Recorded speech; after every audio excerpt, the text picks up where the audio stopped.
Hello, how are you?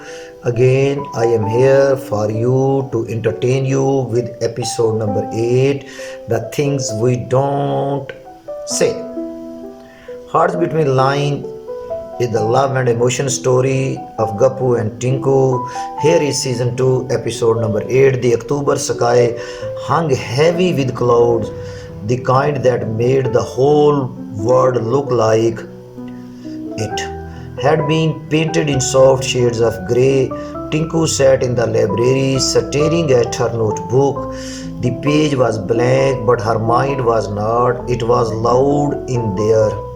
Memories, questions, and that one unshakable feeling she had not found the courage to put into words.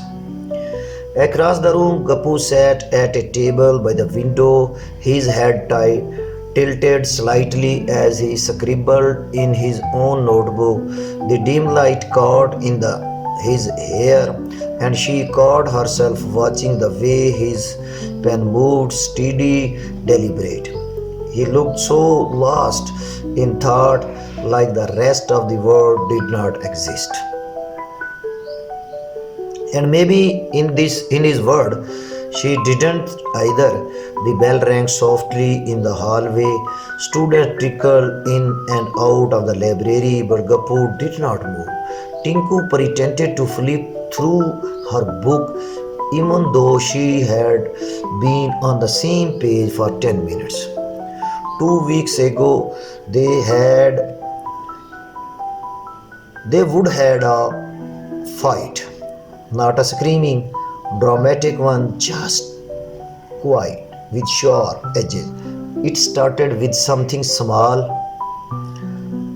about her missing this weekend call, but underneath it was about all the things they had not said since school started. How she felt like they were drifting apart. How he felt like she was too busy for him.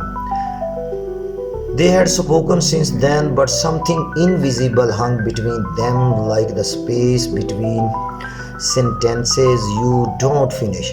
That evening, the rain finally came. She was walking home when she saw him ahead of her, hands in his pocket, shoulder hunched against the drizzle. She almost called his name, almost.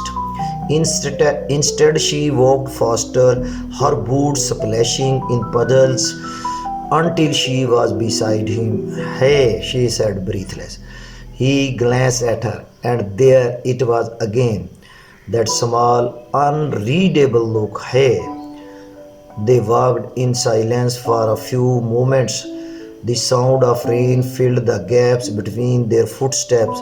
Still writing? She asked, nodding toward his bag. Yeah, you. Trying to. She hesitated, then added, sometimes the words feel too heavy. He nodded.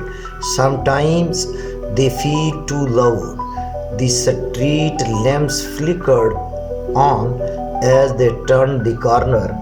Her house was just ahead, glowing faintly behind the wet glass window. Gappu, she said, suddenly stopping in the middle of the sidewalk. He turned to her. Rain dotted his eyelashes, made his hair stick to his forehead. I don't want us to stop talking, she said, her voice low. I don't want this thing between us. For a moment, he said nothing, just looked at her. Then he sighed, the kind of sigh that carried too many words inside it. I don't either, he said. I just did not know how to say it. Her shoulder loosened. She smiled, small but real. Then, maybe we say it now, even if it is messy. He gave her that crooked half smile she had missed. Okay, messy is fine. They stood there, rain soaking into their clothes, talking about everything. and nothing about how he felt. She had been distant, about how she thought he had been pulling away, about how neither of them wanted to lose what they had.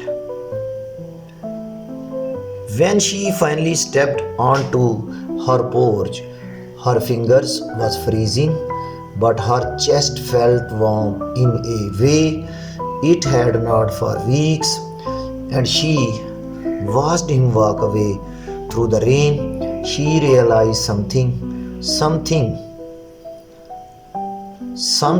the things you don't say hurt more than the things you do. And sometimes finding the courage to speak, even imperfectly, was the only way to keep someone close. Sometimes the things you don't say hurt more than the things you do, and sometimes find the courage to speak, even perfectly, was the only way to keep someone close. These are the beautiful ending lines which I have repeated for you. I hope you will like it. Thanks for watching. I will be with you with episode number 9 of season 2. Thanks once again.